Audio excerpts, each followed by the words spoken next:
Here we are in Huntington Station, New York, Suffolk County, Long Island, in this very nice, quiet neighborhood. And it's hard to believe, but it's true. In this quiet neighborhood was committed a crime that was called by the Suffolk County DA at the time the worst crime in the history of Suffolk County. Now, it's probably hyperbole, but it was a pretty bad crime. Another official from Queens, I believe it was a judge, said it was the worst crime he's ever seen in his career. And then you say to yourself, what could possibly have happened in such a quiet neighborhood like this? Well, on February the 28th, 1937,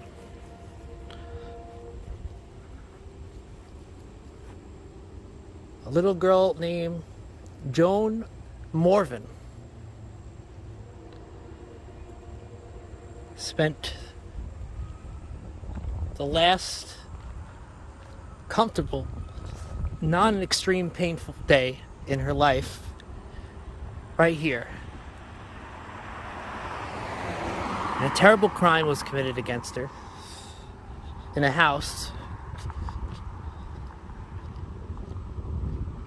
which used to be right in this gap between these two houses here,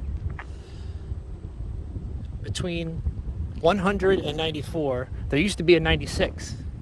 It's gone now. And in that house was a father who raised 10 children in the house. The oldest 3 were problems. The oldest one was sent to sanitarium for unknown reasons. I'm not sure why. Couldn't find out. And at the time of this crime, he was 31. The next oldest was the real criminal. He was 26 years old. His name was Howard Magnuson. And he had social disorders. He was a paranoiac. Family knew this. But the real crime was that he had an unnatural attraction to young girls. And Joan Morvin, who was 3 years old, going to turn 4 on June 15th that year, 1937, was brutally raped by this man and eventually died. But that's not the worst of the story. Well, it is the worst of the story, but there's more terrible things. The whole event, what I'm trying to say, might not have happened if it wasn't for her very neglectful and abusive parents. One of whom, Norma Magnuson Gatto, grew up in the house that used to be there. She was the third of the 10 children. And she had lots of issues. But she had been dating a man named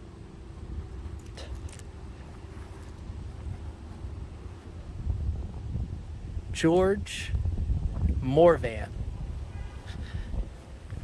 And he was the father of Joan Morvan. The mother was divorced. He was divorced. The mother of Joan lived up in Vermont at this time. They divorced about 3 years before this incident happened. And they lived, I'm talking George Morvin and his girlfriend,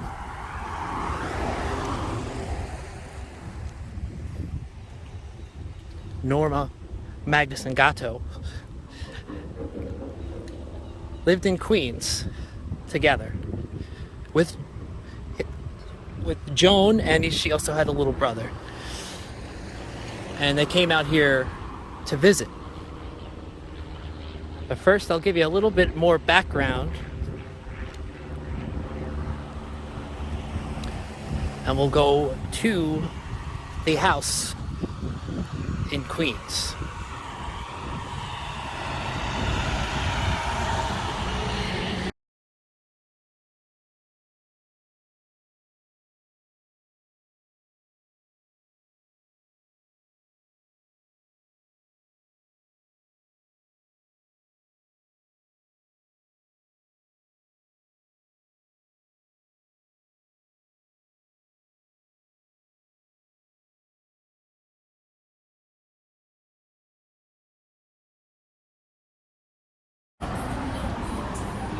It was in this neighborhood when Joan Morvin took her last breath.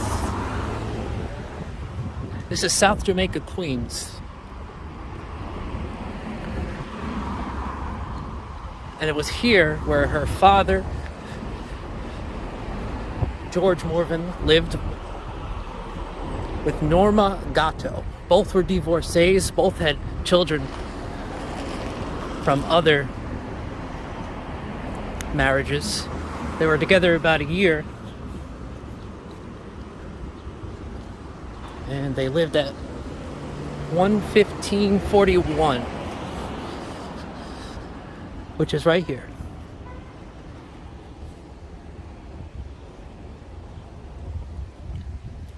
Stuffin Boulevard. Here she lived with her little brother, who was 2. Norma's son lived with the father, so he didn't live here. But it was here she was brought dying. They knew something was wrong, they didn't do anything about it. They left her dying. The next day, on a Monday, father, who was a painter, George, went to work in Rockaways painting a house. He got a call in the afternoon. Somehow they reached him. Didn't have cell phones, so they must have called the business or something. And he got the call that no parent wants to hear. Norma told him, "I think your daughter's dead." So they took the daughter to the police station. Or the hospital, I apologize. And the hospital, they said the typical excuse, she fell down the stairs. Obviously, it was a lot more serious than that, and the doctors knew right away. But it was more than that. They said, the doctors reported that there were, their words, countless bruises on this girl, and cuts and scrapes. They said there was patches of hair visking. She was malnourished. And their reason was simple. This child lived a life of hell in this address right here. Literal hell. Neighbors said they constantly heard screams. Sometimes she was forced to go outside and stay there for hours. And it was not a happy place here.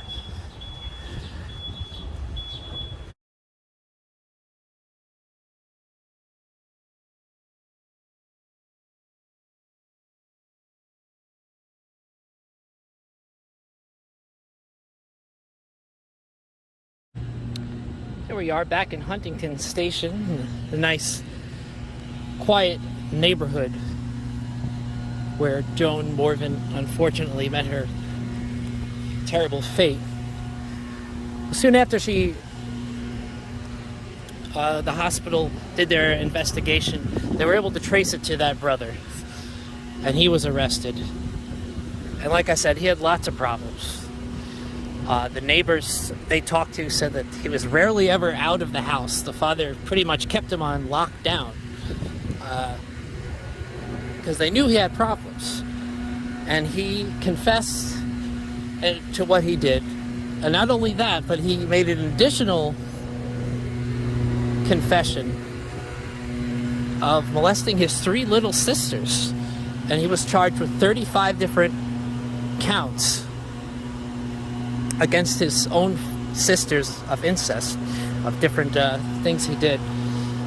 But they judged him insane, and they sent him to the Matawan institution in Westchester County, I believe. It was the most famous mental institution in New York at the time.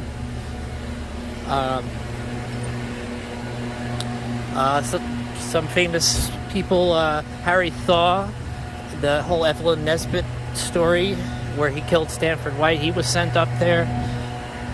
It was sent for the worst of the worst, and that's what he deserved. But really, Joan's fate can't really be 100%.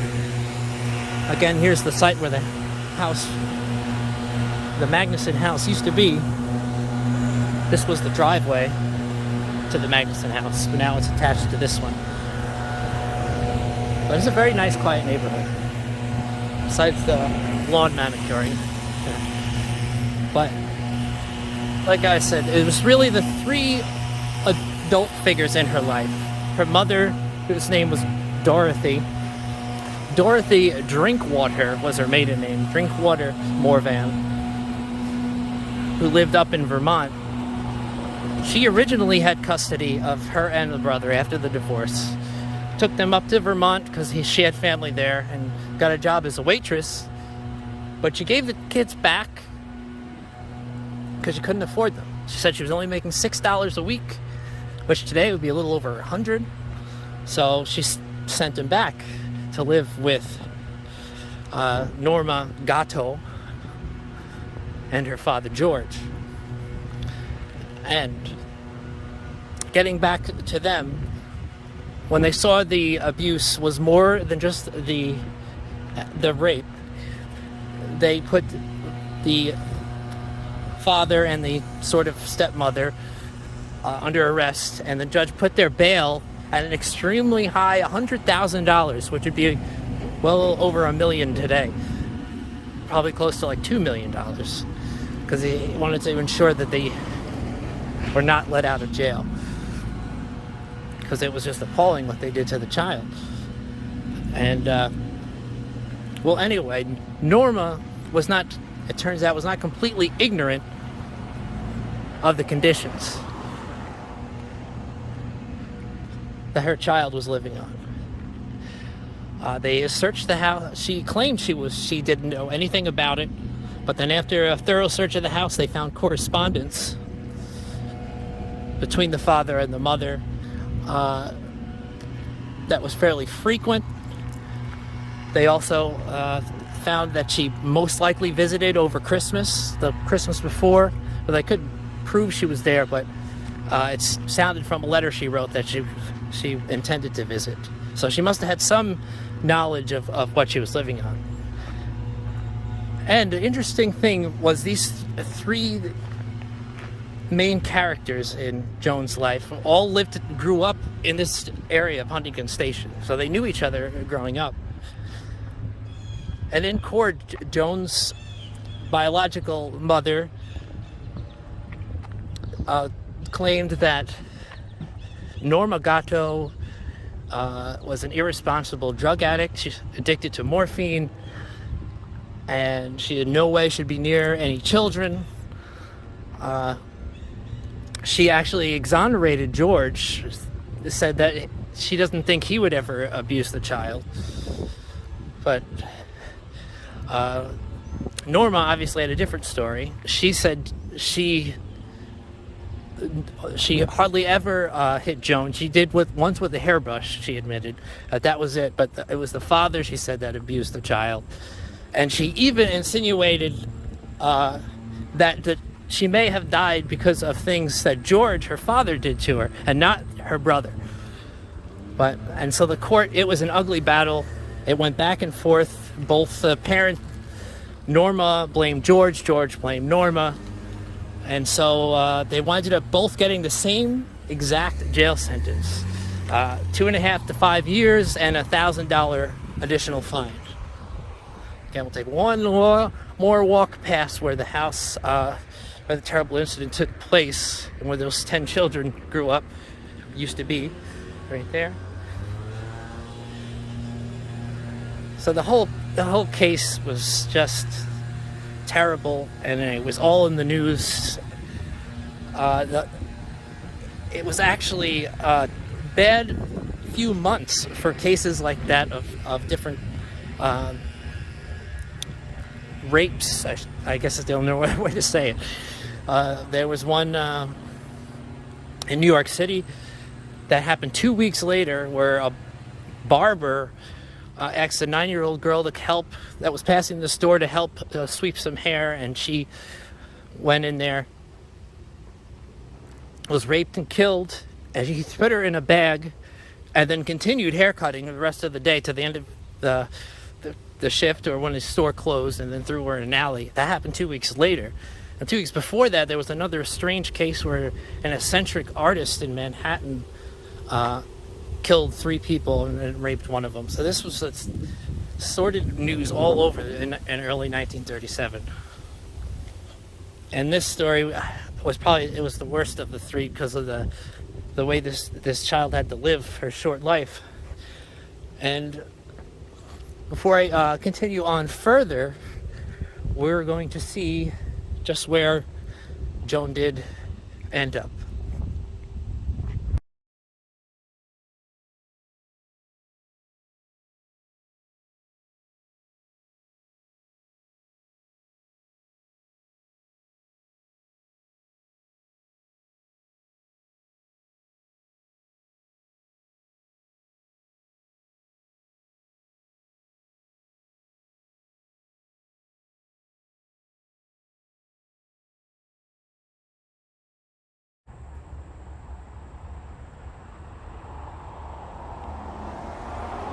This relatively small cemetery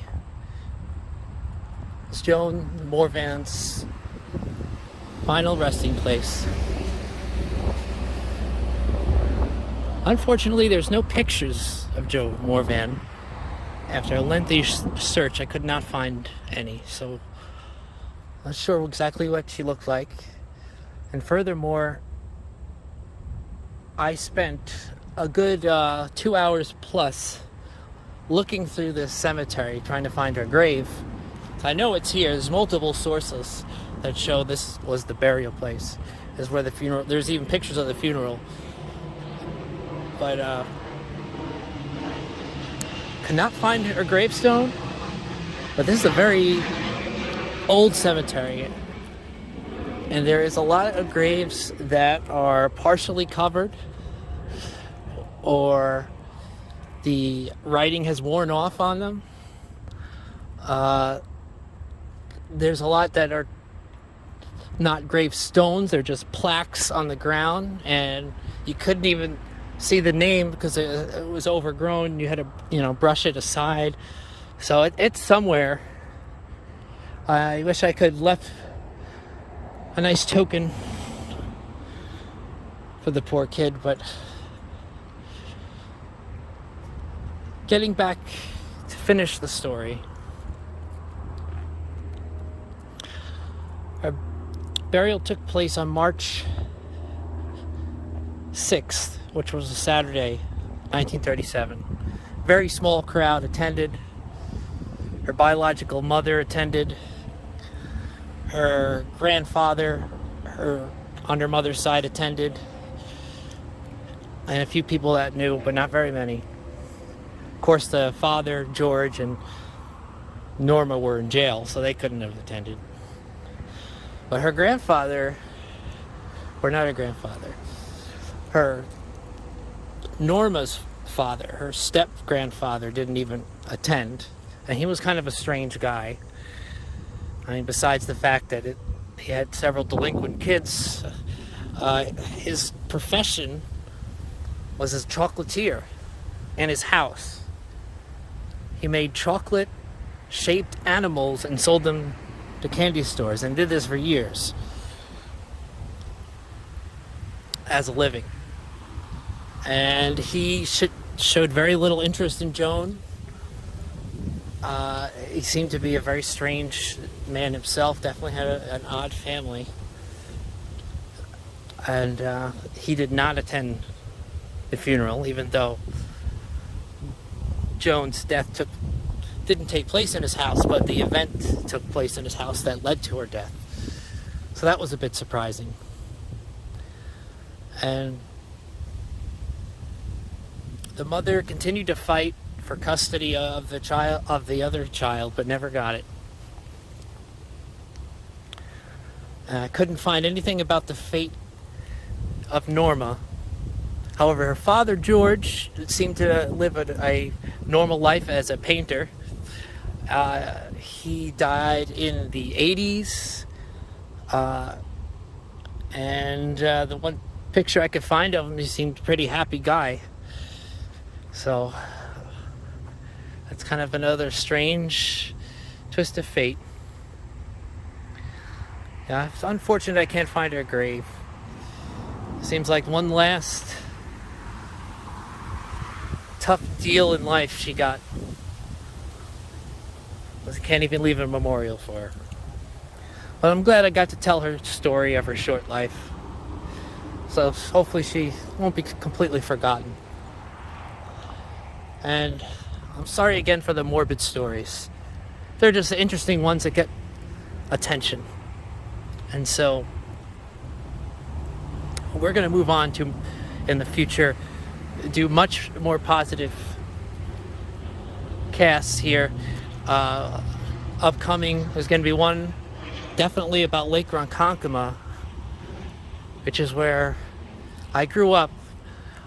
And it's a lake not very notable today, but in the 30s it was at its height of popularity. A lot of people from New York City used to come out. A lot of people had summer houses there. It was surrounded by hotels and restaurants. Today there's no hotels, there's 2 restaurants and just normal houses. You can never tell that it was a party spot in the 20s and 30s. And there's some good, interesting stories about the places that surrounded that as well. I will also look forward to doing some stories about the end of tenements in Manhattan, which also have family connections to me. In 1935, they passed a law that pretty much ended the long history of tenements in New York City. But aside from that, may Joan Morvin rest in peace. And if you found this at all interesting, please subscribe and like the video, and I'll continue to tell interesting but unknown stories from the 1930s. Thank you for watching.